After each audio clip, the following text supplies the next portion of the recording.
Some people say that official historians are rewriting history. Indeed, we know cases when the recent past was subjected to censorship. For example, some disgraced political figures have been blotted out from school textbooks. Forgeries of historical documents are not unheard of either. Some authors claim that ancient historians may not only have fake chronicles, but also falsified histories of whole peoples or eras. Well, readers write history, they say. This is even more true if we talk about the ancient past. If an ancient ruler wished to rewrite or embellish history, who could have stopped them? When in 2016 I was invited to a program on the Russian TV channel REN TV, one of the questions they asked me was about the rock paintings in the Egyptian city of Abydos, which ostensibly resembled modern military vehicles. How can we explain the fact that 5,000 years ago people were doodling armored vehicles, for example? The next question is about drawings on the walls of the tombs of the pharaohs. The interviewer was referring to certain reliefs inside the temple of Pharaoh Seti I, which do look like a helicopter, a submarine and other technical devices.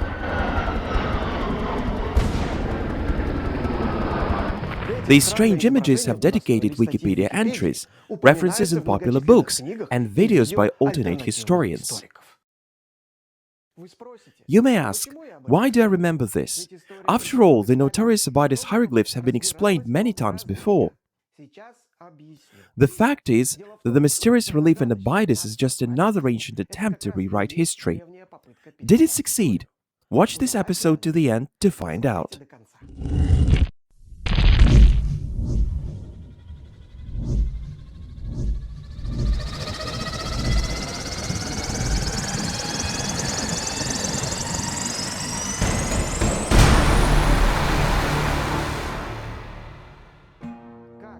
How can one fake the past if documents about the past are literally carved in stone? Okay, let me paraphrase. What means did ancient Egyptian kings have to demonstrate their power? There is no television and radio. Newspapers will not be invented for another 3,000 years. Air shows are a long way into the future, and even billboards are not yet in vogue. The obvious answer is to build monuments, temples and statues. The more the better. Pepper your whole country with them. Let each and everyone marvel at the huge royal face, looking at the subjects from 30 feet high.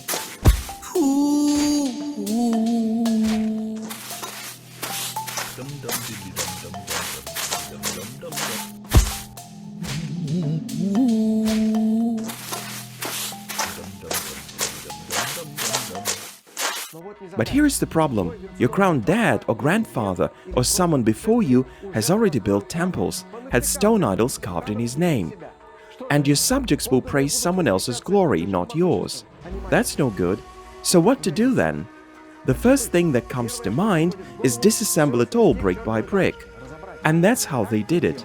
By the way, top quality stone from the dismantled buildings went to the construction of new temples. This is the 9th pylon at Karnak, built by King Horemheb. Inside, we can see small sandstone blocks. These are the blocks from the dismantled monuments of King Akhenaten. By the way, many of them had images on them, and they were used to partially reassemble the walls of the temple of the god Aten. But there is an easier way than dismantling.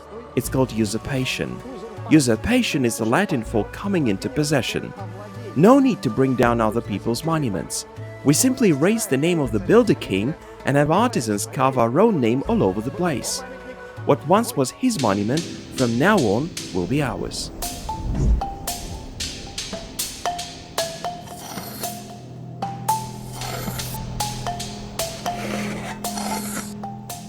But it's easier said than done, so different techniques were devised to do it. An inscription is easiest to correct if it is carved as relief bulging over the stone surface. All you have to do is chisel off the predecessor's name and carve a new hieroglyphic inscription in its place. On the downside, the new message will look different from the surrounding text. The king's throne name and birth name were traditionally written inside an oval-shaped contour called the cartouche. See here? All images and inscriptions bulge over the surface, while the hieroglyphs in the royal cartouche are carved deeper. Here. And here too. Sometimes artisans failed to completely erase the relief, leaving conspicuous traces.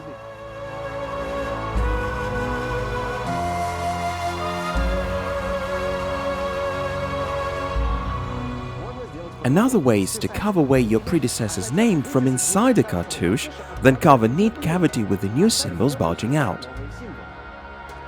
If it's hollow relief, you have two ways to deal with it. The first one is similar to the one we've just described. The inscription is chiseled away to stone level, forming a smooth cavity with smooth slopes. But if you look carefully, you can still see the ears sticking out. Here is an inscription at the Karnak temple complex, next to the 7th pylon. The king is leading 4 calves. There are 2 cartouches with the names of Seti II and his Horus name above his head. But it's clearly visible that they are placed in cavities, which are lower than the surrounding inscriptions. These names must have been carved over the erased originals. And this is a granite portal from Queen Hatshepsut's mortuary temple. The name of King Thutmose III was carved over the queen's name. We can see that the top symbol, the circle ray, was left intact, while the symbols below were placed in a cavity, and so was the text underneath the cartouche. The older inscription could also be covered with putty, with the new one carved to the same depth. It looked almost perfect until putty peeled off over time, revealing the earlier king's name. Just like on these cartouches from Karnak, where Ramses IV can be seen under Ramses VI.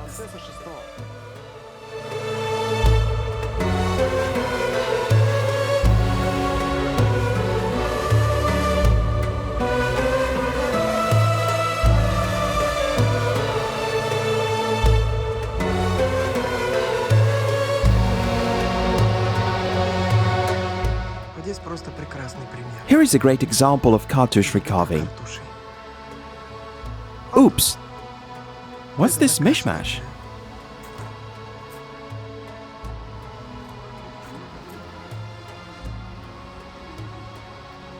The kings usually ordered deeper carvings to make erasing more problematic for future usurpers. The names of King Ramses III are a great example of this. They reach a depth over 4 inches.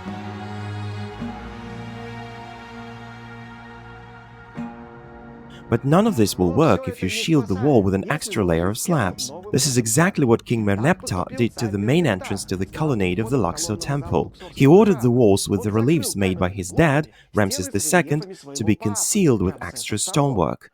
Alas, the same thing happened to Merneptah later, when his own cartouches were replaced with those of his son, King Seti II. The name was easier to replace if it was familiar to the usurper's own name.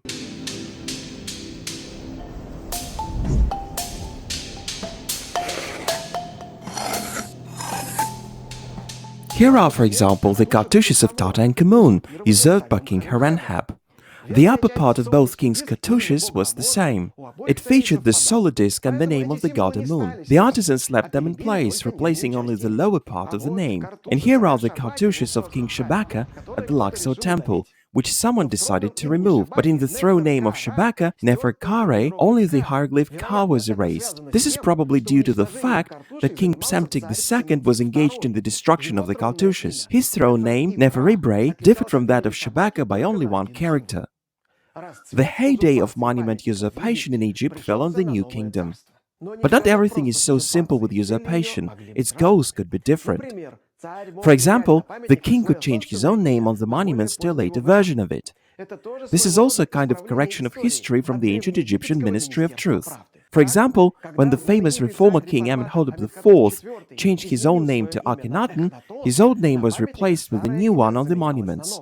In addition, extolling the cult of the god Aten and persecuting the cults of other gods, Akhenaten actively destroyed their names. The greatest care was taken to erase the name of Amun, even when it was part of the name of Akhenaten's father, Amenhotep III. After Akhenaten's death, new rulers of Egypt went out of their way to destroy all memory of the heretic king. Monuments of Akhenaten to the god Aten were dismantled or destroyed. This is not the only case when the kings wanted to destroy all references to their predecessors. In this case, it is more to do not with the usurpation, but with what was later called damnatio memoriae. a kind of curse, a posthumous punishment by oblivion. The cursed name would simply be erased. Like here, sometimes the whole inscription would be erased. Here, only a few symbols remain from the inscription dedicated to King Merneptah. Thutmose III and his descendants systematically destroyed all information about Queen Hatshepsut, stepmother of Thutmose III. Her images and names were erased, her statues and obelisks were buried. At the temple at Deir el-Bahari, many of Hatshepsut's statues were smashed and mutilated before being buried in a pit. By the way, Thutmose III thoroughly confused historians because the queen's cartouches were often replaced not by his own name, but by the names of his father and grandfather, Thutmose II and Thutmose I. Imagine how strange it may look. On top of the cartouche of Hatshepsut, the name of the king who ruled before her was engraved. Since it was not always immediately clear who was on top of whom, there was even a theory that Hatshepsut usurped the monuments of her predecessors during their lifetime. But it finally became clear that the names of Thutmose I and II are always engraved over the erased name of the queen. The figure of Hatshepsut was often erased off the reliefs, sometimes being replaced with a new royal figure or even a table for sacrifices. Statues were usurped too. For example, the face of the statue was remade from the Colossus of Memphis, some king from the 12th dynasty with the face modified to look like Ramses II. And here is a statue of either Amenemhat II or Senusret II, also refashioned into Ramses the Great. In addition to the numerous added inscriptions, the statue has a redesigned mouth, redesigned headdress, reshaped ears and eyes. In other cases, the later king limited himself only to adding his autographs to the monument.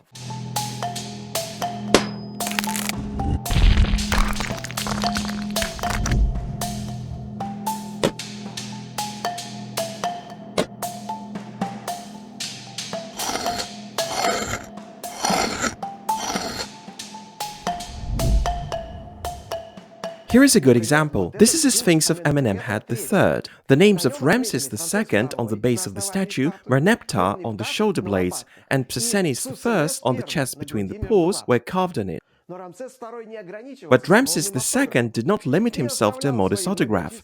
He left his numerous names and titles on the shoulders, chest, hips and backs of statues and so on. Flat surfaces, such as the backs of statues, were especially handy. Here is a double statue of Amenhotep III with the crocodile-headed god Sebek. Its entire backside screams Ramses.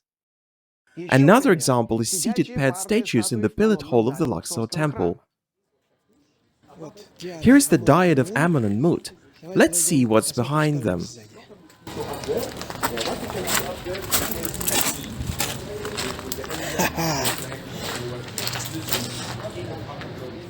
Here is another two statues, including a seated dyad. Let's go and see what they've got on their backs.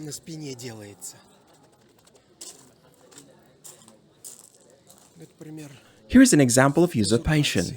So, despite the efforts of the ancient kings, archaeologists may be lucky enough to restore the right sequence of events. Some old inscriptions were not always completely erased. Traces of older carvings might remain. A recess in a wall cannot be hidden completely.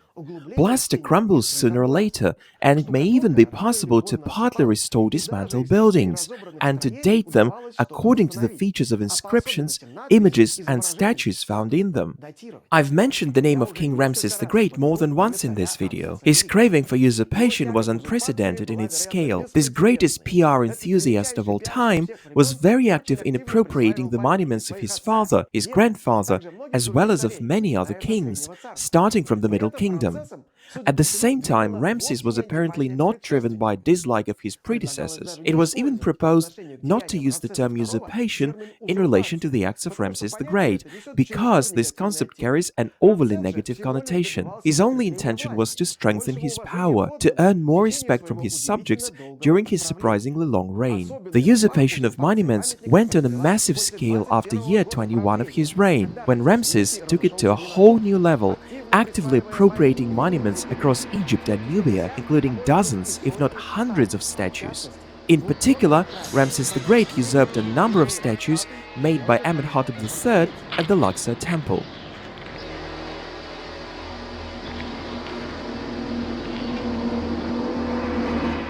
these ones.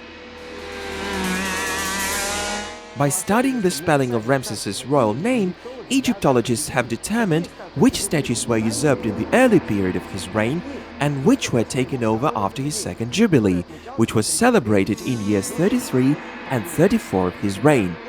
For example, this one.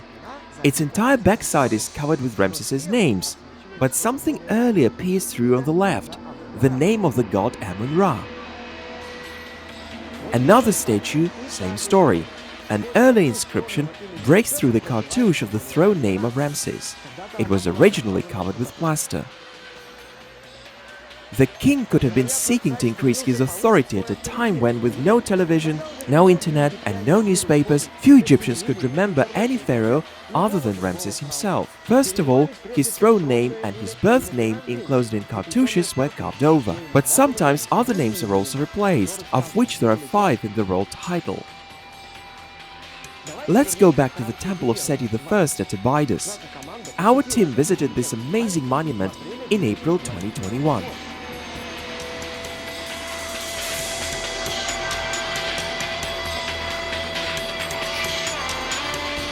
And here it is, the notorious helicopter of the ancient Egyptian Air Force, up there in the architrave, that is on the ceiling beam directly opposite the entrance to the temple, in the first hypostyle hall. In the middle of the 19th century, the temple was excavated and first described by French Egyptologist Auguste Mariette.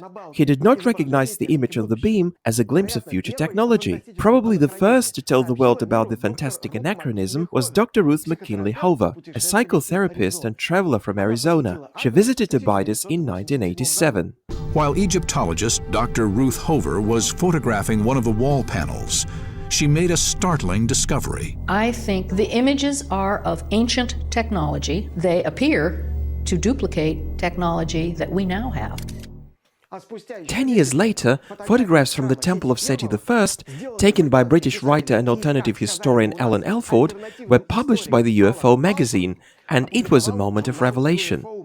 You may say that this is an optical illusion, but I can clearly see a helicopter here, correctly pictured in every detail, and even a strange cutout on the cockpit found an explanation. It's just like the Sikorsky S-60 Skycrane cargo helicopter. And next to it, 2 more vehicles can be seen, although they're not so unambiguously recognizable. From above it seemed like a tank, and below it was either an airplane or a submarine. What is that below? How similar to Luke Skywalker's land speeder? How can official historians explain this? They're silent. Let's look at the history of the temple. We know it was built in the 13th century BC by King Seti I, but he did not complete the construction, which was done by his son Ramses II, who also decorated the temple. However, Egyptologists don't rule out that the construction of the temple began even before the reign of Seti I. The construction may have been started not even by the founder of the 19th dynasty, Ramses I, who ruled for a short time, but by the last king of the 18th dynasty, Horemheb. Anyway, Seti I died around 1279 BC. His son, who had been his co-ruler, ascended the throne and undertook to complete the project that his father had begun. Ramses himself reports in a dedicatory inscription on the outer wall of the temple, quote, "The front and back parts were still being built when the king father entered paradise. The architectural elements were not completed, the columns were not erected at his terrace, and his statue was still lying on the ground." End of quote. In this inscription, Ramses describes in detail what he did to honor the memory of his father, who recently died, and he completes the construction of the temple to the glory of his father. The fact that different rulers had a hand in the construction and, most importantly, decorating the temple was noted by Auguste Mariette. The French Egyptologist was immediately struck by the difference in styles, alas, not in favor of Ramses. Under Seti I and his predecessors, inscriptions and images in the outer walls were carved in deep relief, and in the interior in protruding relief. This was done for aesthetic reasons. Bright sunlight smooths out protruding relief and intensifies in-depth relief. The work did not end with cutting out the images. The reliefs were later covered with a layer of plaster on top, and then painted over with water-based paints. In 2014, researchers studied the composition of plaster and paint at the temples of Abydos with X-ray spectrometry. They found that the solution applied to the reliefs consisted of a mixture of gypsum, lime and sand, sometimes with an addition of clay. The reliefs at the Temple of Abydos, made under Seti I, are famous for their subtlety and complexity. It was the pinnacle of the ancient Egyptian stone cutting. Here, the sculptors went beyond themselves, carving in stone the smallest details that were usually reflected only in paintings before that, such as hair and elements of clothing. This applies to both in-depth and protruding relief.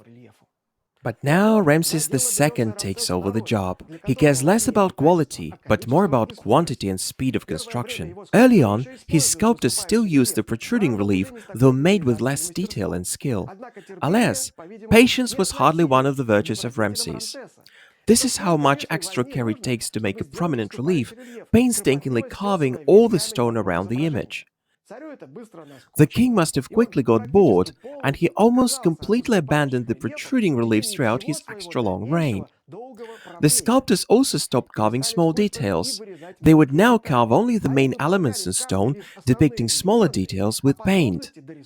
Particularly striking was the intervention of Ramses II in the reliefs of the first hypostyle hall of the temple. Here is what Auguste Mariette writes about this. Quote, "At first glance, this is a hall from the time of Ramses. However, a closer examination shows that under the large hieroglyphs of Ramses are beautiful reliefs of the god Seth, neatly chiseled off with a hammer where they protruded, and covered with hard plaster where they were recessed." End of quote. Auguste Mariette pointed out early on, the first hypostyle hall was built and partly decorated by Seti I, but his crowned son remade it. And here there is a late variant of the throne name of Ramses, Osermatra Setependra. This means that the work on remaking the reliefs was not carried out immediately, but probably started after year 21 of the king's reign. Mariette writes, "On entering the first columned hall, one can be unpleasantly surprised at the particularly poor style of the reliefs. And one more remark should be made. Outside the temple, Ramses's reverence for his dead father is seen every moment. There is nothing of the kind here. The image of Seti is missing everywhere." End of quote. Based on all these data, Mariette identified three periods of the temple construction. The first one dates back to the reign of Seti I, when the central and southern parts of the temple were completed, with the projecting reliefs being of the highest quality. Then, after the death of Seti I, the style changes. The quality of the reliefs declines, but Ramses still pays a great deal of reverence to the memory of his father. The entire outer part of the temple and some of the interior rooms were completed at this time. And finally, the decoration of the first hypostyle hall belongs to the third period. All the reliefs here are in depth and of low quality, and they try to erase the memory of King Seti, replacing his name with the name of the new king. Armed with this knowledge, let's take a look at the mysterious hieroglyphs. So here is the Nepti name of Seti I. But what is this name? The Nepti name, or the name of the two ladies, is part of the royal title. It was usually preceded by images of a vulture and a cobra, symbolizing Nekbet and Wajid, the patron goddesses of Upper and Lower Egypt. The name itself signifies the power of the king over both parts of the country. Seti I's Nepti name reads as follows: Wekem Mesud Sekem Hapesh Der Pejut Pasijet, repeating births, strong in hand, expelling the 9 bows. We're especially interested in the last part, Der Pejut Pasijet, he who expelled the 9 bows. Here the text is written from left to right for ease of reading. The text on the beam goes in the opposite direction, right to left, so all the characters in it face the opposite direction. Der means to expel, to drive away. The symbol D means the palm of a hand, and R stands for mouth. The hand with a stick is not pronounced. It's a determinative that clarifies the meaning of the word it is attached to. The symbol in it is used in concepts related to force and violence. The 9 bows symbolize the enemies of Egypt, whose armies have been defeated by the king. The image of the Paget bow is easy to recognize. This is the symbol T, bread, the usual ending of feminine words, and 9 dashes are the number 9, Pasajet. By the way, these same 9 bows can be found in other parts of the temple. And if you look closely, they're right on the ceiling beam next to our helicopter. And here is the fully preserved title on another architrave. The question is, did Ramses make changes to this inscription, or was it also smeared with plaster, but nothing was cut on top? Anyway, the plaster crumbled and the inscription is again in front of us. Here is a photo from 1908, taken at the temple prior to the restoration of the roof. On the architrave we can see the inscription again, he who expelled the 9 bows. Here is the same text, he who expelled the 9 bows. It's the temple of Seti I in Thebes. And here are the 9 bows at Karnak, in the northern part of the great hypostyle hall, on the wall which glorifies the victories of Seti I. And there it is on the ceiling beam. Here the 9 bows can be seen in front of the throne name of Ramses II in the Luxor temple. And here is the same phrase in the title of Ramses III. And Ramses IV too. In ancient Egypt, the 9 bows were a collective symbol of foreign enemies of the state. The symbol appears in many inscriptions and images. Here is a bronze sphinx of Thutmose III, for example, lying on the 9 bows. And here is a footstool from the tomb of Tutankhamun. Putting his feet on it, the king would trample on external enemies. There are actually 6 bows here. And here are the same bows inside Tutankhamun's sandals. The 9 bows were often placed at the bases of royal statues so that the depicted king could be seen trampling on adversaries, beginning with King Djoser 1300 years before Ramses. And of course, Ramses II himself also trampled on enemies. However, to see these 9 bows, you don't have to travel down to Luxor or Abydos. Here is one of the St. Petersburg sphinxes on the Nevar embankment, next to the Annunciation Bridge. It is a sphinx of Amenhotep III from Komel Tan, and under the front panels of the sphinx, you can see the familiar hieroglyphs. Hello, we're in St. Petersburg on the University embankment, opposite the Academy of Arts. And here is one of the symbols of St. Petersburg and also of Egyptomania that swept Europe in the first half of the 19th century.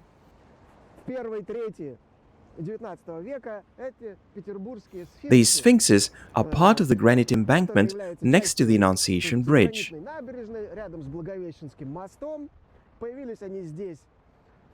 They were installed here in 1832,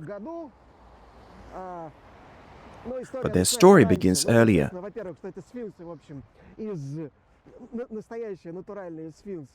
The sphinxes hail from Thebes in ancient Egypt, located on the western bank of the Nile.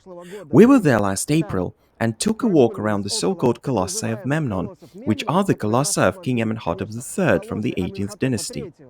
The colossi are located next to the ruins of the huge memorial temple of Amenhotep III. And that's where these sphinxes were found. They were carved in the 14th century BC. They once decorated the temple, from which almost nothing remains today. At the beginning of the 19th century, excavations began at the temple ruins. In the 1820s, these 2 perfectly preserved sphinxes were found. Made from Aswan granite and weighing 23 tons each, these sphinxes show excellent workmanship. In 1830, they were shipped to Alexandria, where Russian traveler Muravyov saw them and informed the Russian ambassador. The ambassador inquired Emperor Nicholas I whether Russia wanted to acquire the sphinxes. Nicholas I redirected the query to the Academy of Arts. And Egyptomania finally came to Russia. The original price was 100,000 francs. While some kind of bureaucracy was spinning there, France managed to buy the sphinxes. But then the July Revolution of 1830 happened in France, so the French no longer cared about the sphinxes, and Russia bought them for 64,000 rubles. The cost of their delivery to Russia was another 20,000 rubles. They were shipped here and erected at this very spot. It really cost Russia less than the famous statues of horse tamers by the Russian sculptor Claude, because Claude wanted more than 400,000 rubles for his work. So it was way cheaper to buy real Egyptian sphinxes than to order work from a Russian sculptor.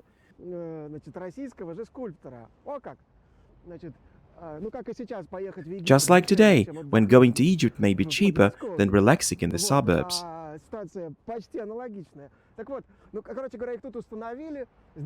Before long, they were installed here. Architect Auguste de Montferrand actually wanted to bring the colossal statue of Osiris here, but he failed to gain support. What a shame! Just imagine how cool it would be to see a huge Osiris statue erected here. Unfortunately, that plan didn't pan out. We're interested in the inscription on the basis of the Sphinx. And here we can see the king's birth name, son of Ra, his favorite Amenhotep, ruler of Thebes, encircled by an oval-shaped cartouche. And here is the golden name, or the name of the golden Horus. Here we can see the figurine of a falcon on the symbol of gold. And here it says, Ka ennesu de pejut pasijet, meaning the bull of kings who expelled the 9 bows.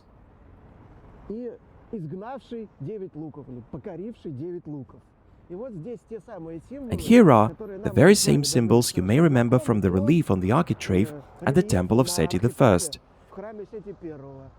De pejut pasijet. See? And these are the 9 bows, 9 sticks, the symbols of the bows. And here is the hand, the mouth, and the hand with the stick bent at the elbow. And this part of the golden name of Amenhotep III coincides with the part of the Nepti name of Seti I, which we can see on the architrave at the Temple of Abydos. You can come to St. Petersburg, get to the university embankment, and see for yourself. Let us now look at the Nepti name of King Ramses the Great, Mek Kemet Uaf Hasut, defender of Egypt who conquered foreign countries. Mek is protector. Ribs mean M. The arm bent at the elbow has several meanings, and here it also means the sound M, while K is basket. Kemet means Egypt. The image of crocodile scales reads Kem, while T is the feminine ending we already know, followed by the determinative meaning a city or country. Waf means to conquer. The quail denotes the sound W, on which the hand is superimposed. In this case, it is the sound A. Together, they read Wa. This superimposition of one hieroglyph over another is called a ligature. It is typical of Egyptian writing. Then we have the snake, the sound F. The rope is a determinative meaning to bind or to limit. And there's also the second determinative, again a hand with a stick, symbolizing strength and violence. Finally, 3 characters denoting a foreign country, Hast, in the plural, Hasut. A version of this name, slightly different from the Abydos spelling, can be seen on the obelisks of Ramses the Great, located in front of the Luxor temple. One of these obelisks was shipped to Paris about 200 years ago, and it still stands on the Place de la Concorde. A different plural form is used here for foreign countries, and a different symbol for the sound M. The inscription itself is vertical, but the meaning is the same. This title of the king is still visible in several places there.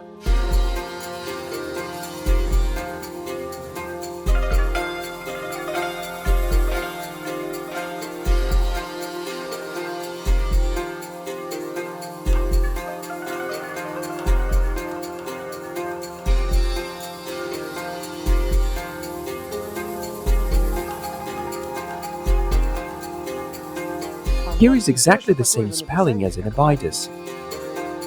And it's also carved in the architrave. This is the temple of Ramses the Great in Thebes.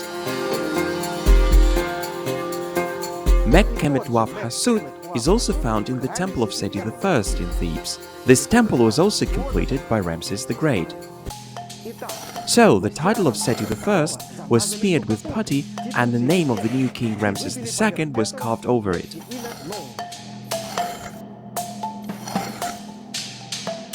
Centuries later, the plaster crumbled, and this is what happened. The helicopter is a bow, on which the determinative, a hand with a stick, and also a hand, the designation of the sound A, were superimposed. The imposition of the sound M in the word Mek on the hand, the symbol D in the word Der, gave the tank. A hand and a basket, the sound K, was superimposed on the mouth, a symbol of the sound P, giving it a semblance either to an airplane or a submarine. By the way, a similar mishmash of superimposed inscriptions is visible on the other side of the same beam.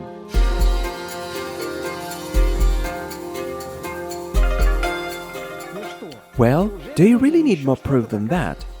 It turns out, though, that what I've said is not enough for everyone. Some people press on with their questions. Why did Ramses the Great erase the memory of his father, whom he loved so much? Why was the erasing carried out so selectively? Because in many places in the Abydos temple, the names of the king father have remained. Russian independent researcher Andrei Sklarov writes, quote, "In ancient Egypt, the tradition was indeed quite common to change inscriptions when changing rulers. But it was cartouches that were first of all recarved, and at the Abydos temple, what is considered the result of superimposing two texts is found outside the cartouche. The cartouches are absolutely intact." End of quote. Well, not really that intact. In fact, there is a recarved royal cartouche with the throne name of Seti I, replaced by the name of Ramses the Great, right on the same ceiling beam next to the notorious helicopter. Look, here is the throne name of Seti I. And here is the throne name of Ramses the Great. And this is the result. But let's deal with the objections in more detail. Ramses the Great may have loved and honored his father, but love alone wouldn't have helped solve the political problems he was facing. Apparently, in order to strengthen his status, he had to step over his son's feelings and sacrifice a couple dozen of his father's inscriptions. We see this not only at the Abydos temple, but at many other temples too. The reliefs of Seti I in the great hypostyle hall of the Temple of Karnak were subjected to usurpation as well. This hall was also built under Seti I and was completed by Ramses the Great. And just like at Abydos, Ramses the Great usurped his father's names along the hall's main processional routes. That said, the loving son did not usurp the northern part of the hall, where you can still see the name and images of Seti I. We don't know the actual reason for that. Perhaps the images were usurped in the outer parts of the temple because masses of people would have been passing there during religious processions. Anyone walking down the southern half of the hall should have had the impression that it was Ramses the Great who created all that splendor. The northern part was a sanctuary where the public was not allowed, so the king did not touch it because he did not at all set out to destroy all the memory of his father. Perhaps the same applies to the temple at Abydos. Perhaps it was the first hypostyle hall that ordinary mortals were allowed into, which is why it was usurped. Finally, here's the last killer argument. What is the probability of obtaining 3 technogenic images at once as a result of a random superposition of 2 groups of hieroglyphs? It's simply insignificant. End of quote. In fact, this argument can be reversed. It wasn't formulated by me, but you couldn't say it better. What's the probability that an ancient author drew a helicopter, a tank and a submarine, but received 2 royal names superimposed over each other? These are dozens of perfectly recognizable symbols arranged in a strict sequence. Well, imagine someone drawing an M16 rifle, a Makarov pistol and a hand grenade, but ending up with the names Barack Obama and Donald Trump, one on top of the other.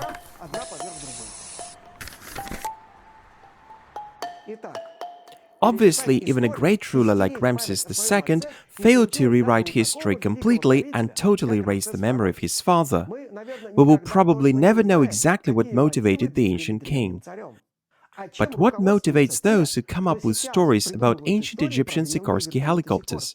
What drives the storytellers of the 21st century? Poor knowledge of history? Unwillingness to understand ancient writing? Passion for fantasizing? What do you think? I'm Alexander Sokolov. See you next time.